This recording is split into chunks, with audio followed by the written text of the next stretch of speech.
Begini urutan orang mati menurut Alkitab, ya. Kronologi orang mati menurut Alkitab, ya, Bapak Ibu Saudara, ya.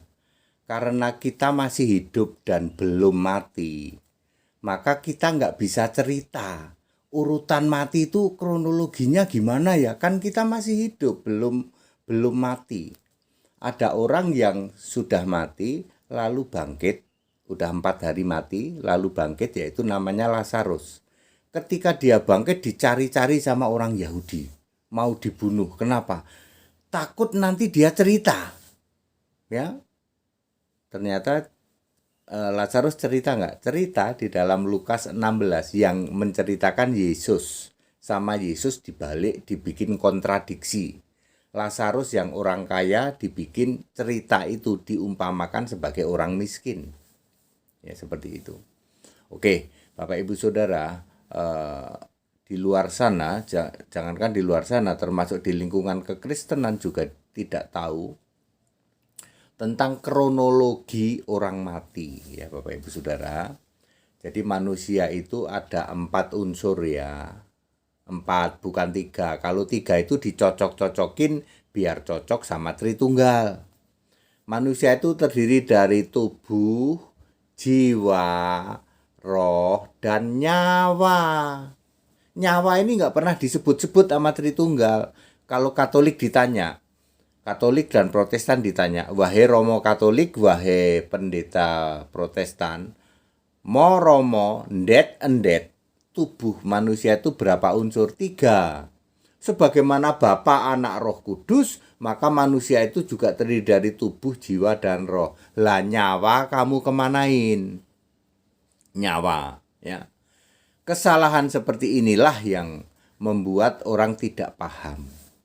Saya akan mulai dari Matius 27 ayat 46.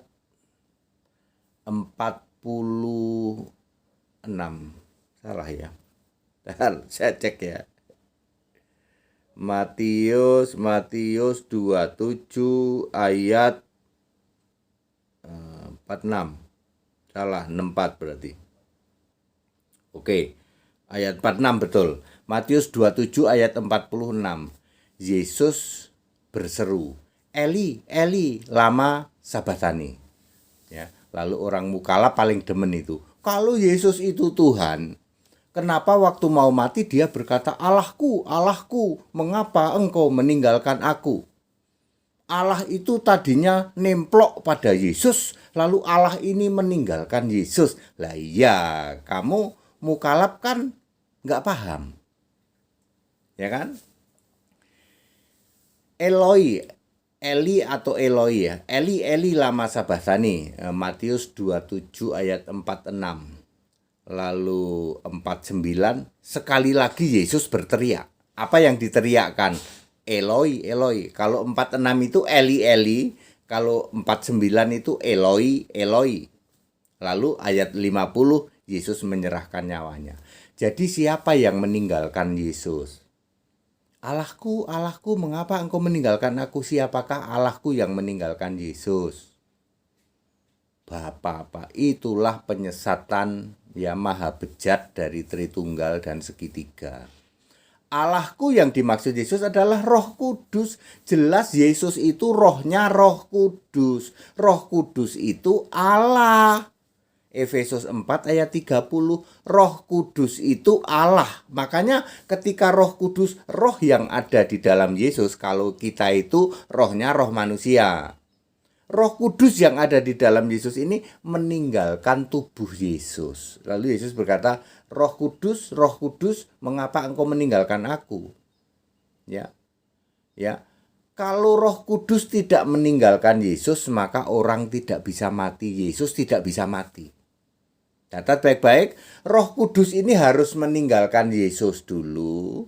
Beberapa detik kemudian Yesus teriak lagi, Eloi, Eloi, lama sabachthani, lalu menyerahkan nyawanya. Matius 27 ayat 50, betul nggak ya? Matius 27 ayat Oke, dan menyerahkan nyawa. Nyawa itu apa? Nyawa itu nafas hidup, darah mengalir. secara otomatis kalau roh ini sudah keluar, semua orang mati begitu nanti kronologinya. Rohnya ini keluar dulu. Orang yang masih hidup ini tahu rohnya keluar. Ya, lalu dia nafasnya tersengal-sengal. Tersengal-sengal lalu menyerahkan nyawanya, menyerahkan nafas hidupnya dan darah mengalir. Makanya orang mau mati sering dikatakan nafasnya udah 1-2. Ya. Meregang nyawa disebut juga menghentikan nafas hidupnya, ya. Nafasnya udah berhenti, jantungnya sudah berhenti, darahnya berhenti mengalir, maka nyawanya mati, kehilangan nyawa, itulah orang meninggal. Meregang nyawa, kehilangan nyawa. Sementara yang keluar itu roh. Tidak ada istilah dicabut nyawa ya. Mukalab, nggak ada nyawa kok dicabut, itu nggak ada ya. Kronologinya roh akan keluar dulu beberapa detik kemudian menyerahkan nyawa. Pak, kalau terjadi tabrakan gimana Pak? Tabrakan yang cepat sekali prosesnya sama. Tabrakan yang cepat sekali prosesnya tetap akan kejang-kejang. Terakhir itu kejang-kejang baru mati. Kejang-kejang itulah proses menyerahkan nyawa, menghentikan nafas dan darah mengalir. Tapi waktu ditabrak jebret, rohnya duluan keluar. Keluar, lalu kejang-kejang mati. Hanya beberapa detik kemudian toh. Itu tabrakan maut yang mati di tempat itu kayak begitu. Orang sakit juga begitu. Ketika dia rohnya sudah keluar, ya, rohku ini kalau manusia nih, andaikan manusia, rohku mengapa engkau meninggalkan aku? Kalau roh ini meninggalkan lalu tubuhnya bisa mati. Demikian pula Yesus, Allahku mengapa engkau meninggalkan aku? Yang orang tidak paham adalah Roh Kudus itu Allah. Efesus 4 ayat 30. Jadi yang meninggalkan tubuh Yesus itu Roh Kudus, lalu Yesus bisa mati. Ya, beda dengan roh manusia. Ya, karena roh Yesus adalah Roh Kudus, ya, harus meninggalkan tubuh dulu baru bisa mati. Itu maksudnya Matius 27 ayat 46. Berarti kalian mu'alaf itu tumpul banget pikirannya. Sudah tahu saya. Mu'alaf itu tumpul banget pikirannya. 2 Korintus 3 ayat 14. Tidak dibuka mengerti kitab suci, selubung pikiranmu tidak dilenyapkan oleh Yesus. Makanya kamu baca ayat Eli Eli lama sabachthani juga tumpul. Ya, mukalab tumpul pasti. Ya. Di seluruh Indonesia ini yang bisa menjelaskan Eli Eli lama sabachthani, Matius 27 ayat 46, cuman pendeta HTD, nggak sombong, nggak ngomong bohong. Tanya ke seluruh romo kaleng-kaleng, tanya ke seluruh pendeta kaleng-kaleng, Matius 27 ayat 46, Eli Eli lama sabachthani apa artinya? Bapakku. Digajul saja itu romo pendeta yang kayak gitu. Eli Eli lama sabachthani artinya Roh Kudus, Allahku, mengapa engkau meninggalkan aku? Berarti Roh Kudus itu Allah, betul. Efesus 4 ayat 30.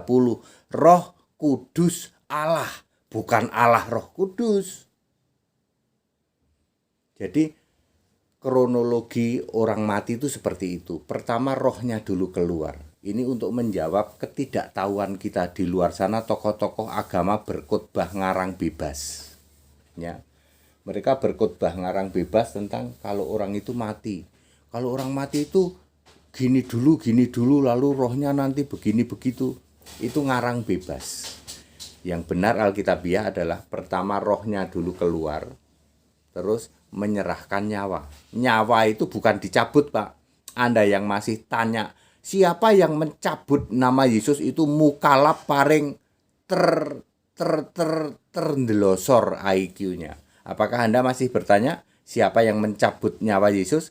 Nyawa tidak bisa dicabut pakai dicomot dari ubun-ubun. Mencabut nyawa itu pengertian lain dari membunuh. Ya. Malaikat pencabut nyawa, malaikat ini akan membunuh, ya. Membunuh semua anak sulung Mesir. Maka ada malaikat yang akan mencabut nyawa orang-orang Mesir. Kalau kita nembak orang, kita tembak orang itu, kita mencabut nyawa dia, bukan nyawanya dicomot dari ubun-ubun. Itu betul-betul yang sangat mau ngomong apa ya? Sangat rendah atau sangat ndelosor, sangat tiarap. Mukalab yang masih nanya, siapa yang mencabut nyawa Yesus? menunjukkan kamu paling delosor IQ-mu. Tidak pernah ada nyawa kok dicabut pakai ubun-ubun, nggak ada. Roh akan keluar dari tubuh manusia, lalu nyawa yaitu nafas dan darah mengalir. Kejadian 9 ayat 4, nyawa itu darah. Jangan makan daging yang masih ada darahnya. Maksudnya suruh disembelih. Ya. Suruh disembelih, walaupun setelah disembelih pun juga masih ada darah, nggak apa-apa ya. Tapi ada menumpahkan darah, itu artinya membunuh. Gitu. Darah itu nyawa, nyawa itu ya darah sama napas hidup. Bukan kok seperti pengertian Anda, dicabut dari ubun-ubun. Ya, betul-betul delosor IQ-nya ya. Mukalap-mukalap delosor yang masih tanya soal nyawa dicabut gitu. Memalukan ya, ini era sudah modern ya. Manusia itu terdiri dari 4. Para pendeta, para romo, kaleng-kaleng dengerin. Manusia itu terdiri dari 4, bukan 3. Lalu kamu sama-samain dengan Allahmu itu. Biar cocok, Allah itu Tritunggal, segitiga, maka manusia harus 3. Salah, manusia itu 4. Tubuh, jiwa, nyawa, dan roh. Kamu nggak pernah nyebut-nyebut nyawa. Padahal banyak kata nyawa ya. Nyawa itu darah. Kejadian 9 ayat 4, Yesus menyerahkan nyawanya.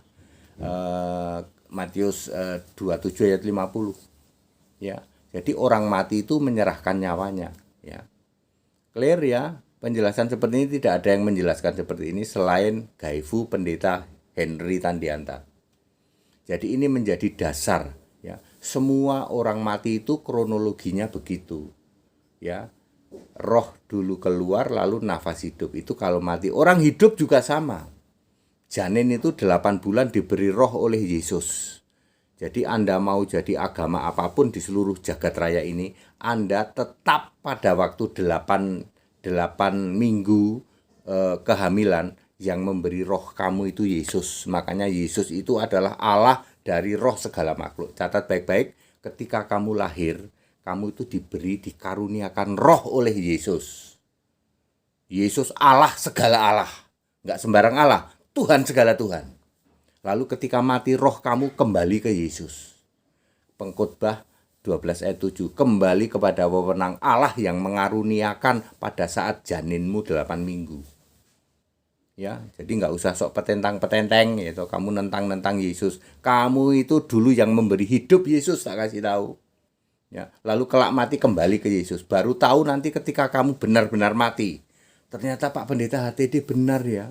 Aduh Yesus udah telat. Yesus, aku maunya masuk Firdaus, jangan masuk alam maut. Di alam maut banyak pendeta itu. Aduh, dulu waktu saya debat musuhnya dia. Tak pikir dia ke surga. Nggak taunya dia alam maut juga. Pendeta besar-besar itu. Gitu. Gede-gede, yang badannya gede-gede, yang lucu-lucu itu. Gitu. Gede-gede, badannya gede, yang koar-koar itu. Ternyata Pak dia di alam maut semua. Romo-romo yang ternyata mengandalkan batuk doang, mengandalkan dagu yang bewokan doang.